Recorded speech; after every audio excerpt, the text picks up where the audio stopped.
Shortcut में अगर बताना चाहेंगे कि किस प्रकार अपराधी यहाँ पे आए, बेखौफ होके आए, हथियार लहराते जैसा सीसीटीवी फुटेज में दिख रहा है? वो आए ऐसे, फिर आने के बाद हथियार निकाल लिए। दो एक एक अपराधी के पास दो दो हथियार थे, हुँ। और दो दो पिस्टल लेके वो लोग सबको गन पॉइंट पर लेके आराम से वो 10 मिनट में सारा लूटपाट करके निकल गए। और जब लूट-पाट करके वो निकले, इसके कितने देर बाद आपको पता चला कि 2 अपराधी को पुलिस के द्वारा पकड़ा गया है, एनकाउंटर में पैरों में गोली मारा गया है? क्या लग रहा है, सुरक्षित हैं आप बिहार में? चूँकि इस तरह की अगर घटना आए दिन देखने को मिलती है, बिहार के इस आरा में ही नहीं, अभी कुछ दिन पहले पूर्णिया में भी ऐसी सबसे बड़ी घटना वहाँ पे तनिष्क के ही शोरूम में शायद घटित हुई थी। तो इस तरह की जो घटनाएँ घटती है और अपराधी बेखौफ होके जिस तरीके से हथियार लेकर आते हैं और हथियार लहराते हुए गन पॉइंट पे लेके इतने बड़े लूट की घटना को अंजाम देते हुए बड़े ही आसानी से, बड़े ही निर्भीकता से निकल जाते हैं। को लेके चलते हैं तनिष्क शोरूम के ओनर हैं यहाँ पे आशुतोष सर।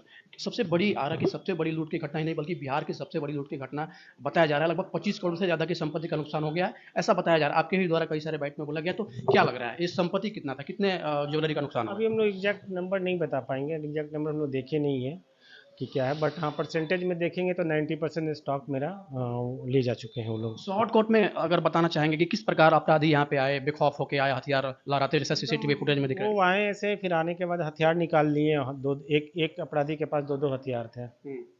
और दो दो पिस्टल लेके वो लोग सबको गन पॉइंट पर लेके आराम से वो 10 मिनट में सारा लूटपाट करके निकल गए।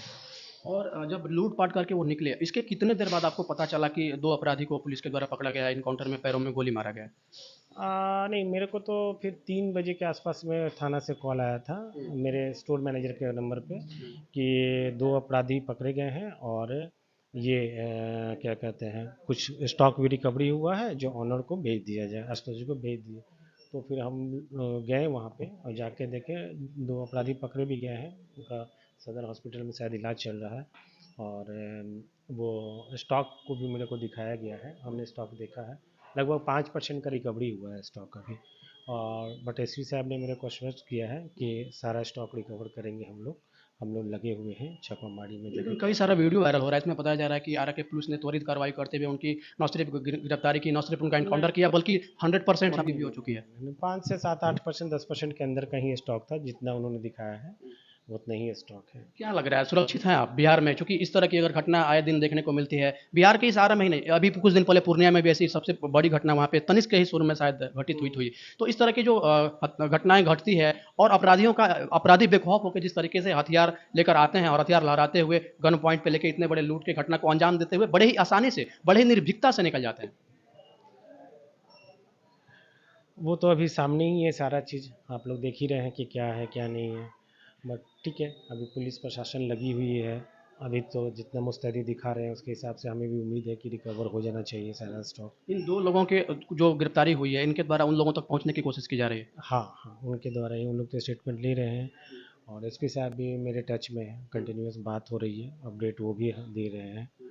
आश्वासन मिला है मेरे को कि तो इस आपने पर। सुना ये तनिष्क शोरूम के ओनर थे, इनका साफ-साफ कहना है कि केवल 5% जो ज्वेलरी है उसकी ही बरामदगी हो पाई है और ऐसा हालाँकि सोशल मीडिया में कई सारा खबर चल रहा था, कई सारा खबर वायरल हो रहा था, उसमें साफ-साफ ऐसा बताया जा रहा था कि 100% जो सामान की बरामदगी हो चुकी है। लेकिन इन सब सारे घटना को हम लोग निष्क्रिय करते हैं चूँकि जो तनिष्क शोरूम के ओनर थे आशुतोष सर शब्दों में इन्होंने साफ-साफ कह दिया कि अभी हमारे 5 से 7% ही जो भी यहाँ से जो भी घटना घटित हुई थी, घटना में जो भी चीज़ों का लूट-पाट हुआ था, लगभग 5 से 7% ही सामान की बरामदगी हुई है।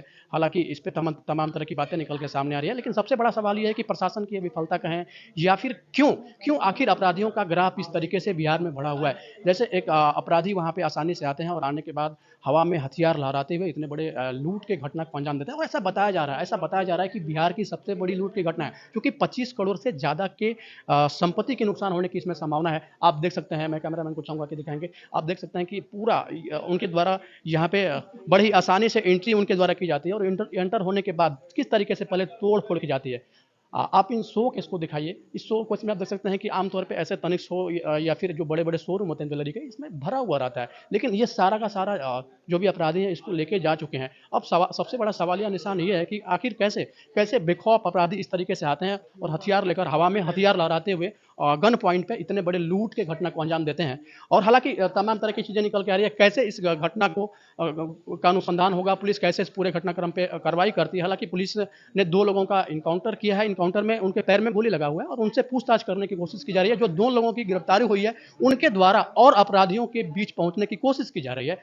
हम पल-पल बने हुए हैं इसी अपडेट के लिए। तब तक के लिए आप लोग बने रहिए जनतक न्यूज़ के साथ।